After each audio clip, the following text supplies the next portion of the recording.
before the sun comes up? So Goliath returns and finds all his warriors smashed into cigarette butts. There's only 3 others who survived, as well as that weird gargoyle dog, because they were sealed in a hidden shelter earlier.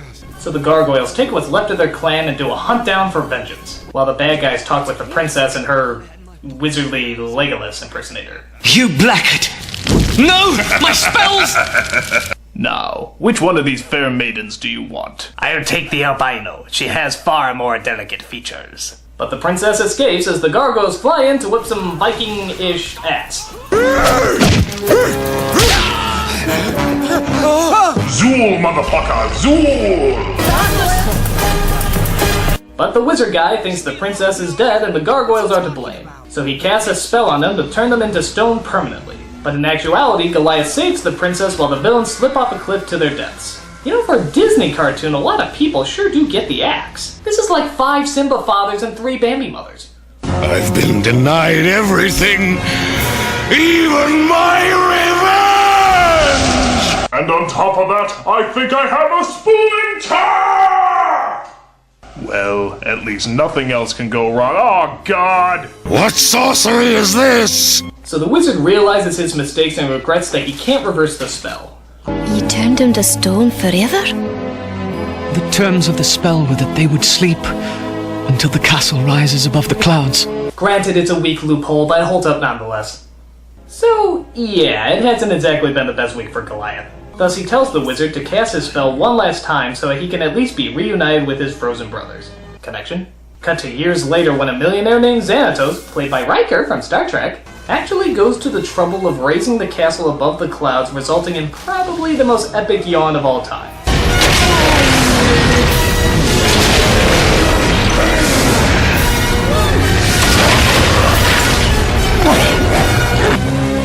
You are the one called Goliath? Yes. But my friends call me... Go. How long has it been? This may be a shock. 1,000 years have gone by since the spell was cast. The Magus who cursed you wrote the whole story down in there. I was fascinated by the Magus' story. I wanted to see if it was true. Why have you done all this? I'm eccentric. So Xanatos explains all about this new world they've entered while Detective Monza, from earlier, explores what was causing all that falling debris. Sorry, pal, but this investigation isn't over yet. Don't tell me this is where Dracula shows up. A good laugh would be worth a lot of money right about now. You know, for a snoop, I sure do talk to myself a lot.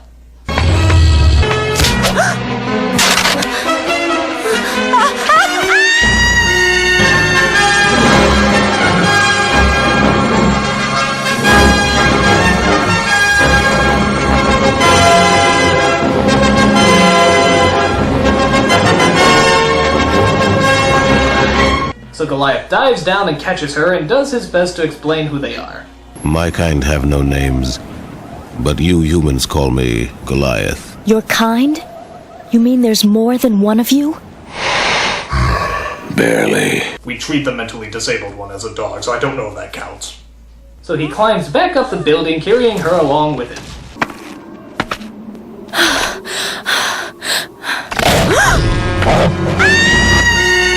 Oi!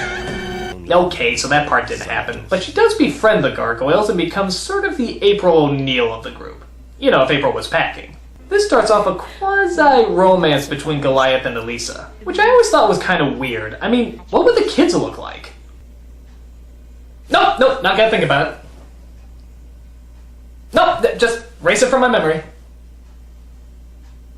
How come my mind never does what I tell it to?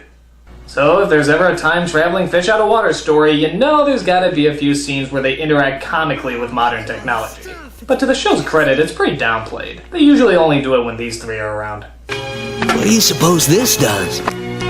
Whoa! Hey!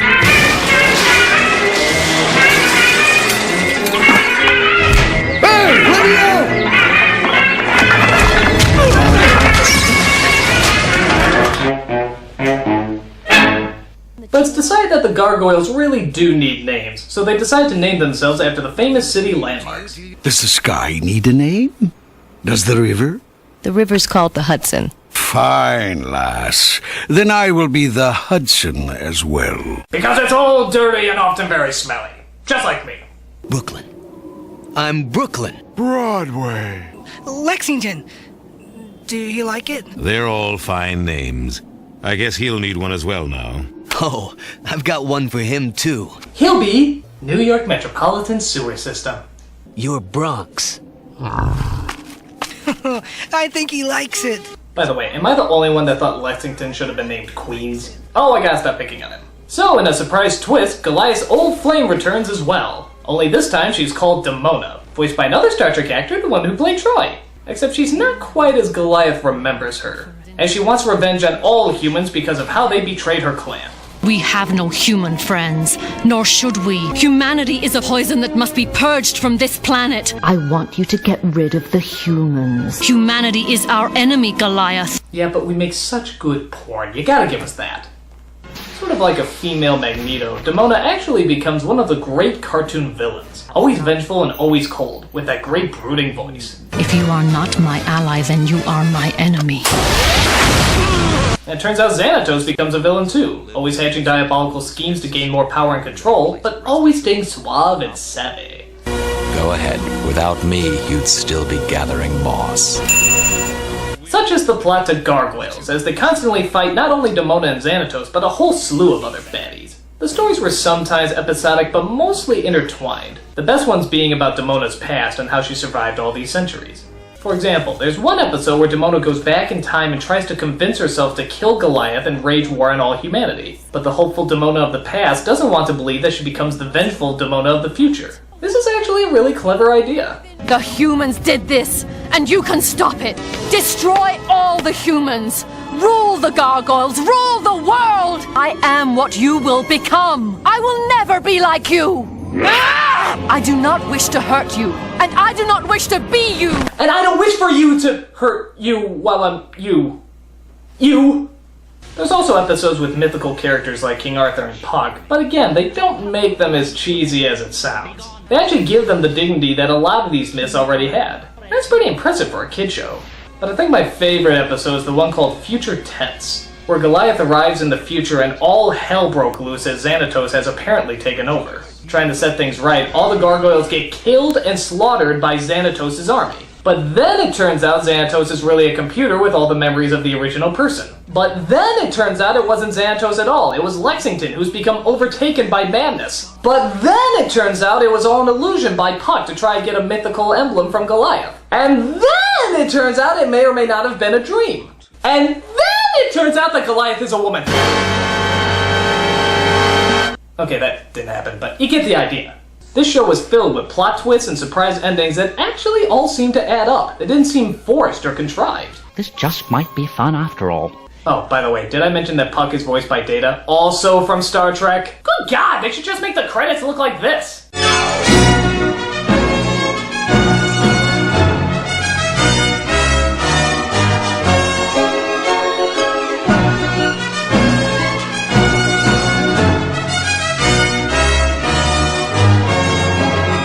After the first two seasons were such a big hit, they went into their next and final season called The Goliath Chronicles. This is where I kind of remember it getting weird. It wasn't horrible, but it just wasn't as strong as it used to be. Xanatos is now a full-time friend, Demona was rarely seen, and the villains were replaced by these weird sort of gargoyle KKK rejects called Quarrymen. That's really lame. The stories were a lot weaker too. For example, there's an episode where Broadway becomes a TV star, and another one where Goliath actually goes on trial. I wouldn't be surprised if there was an episode entitled Shark Jumping in You. But I remember the original shows, and they were always gripping and clever. It's funny because this show came on when I was in the middle of high school, around the point when you kinda stop watching kids' cartoons. So the rare time someone would mention this show, I'd be like, Gar what? I don't know any But in secret, I would actually watch every one of them, because it was just that good.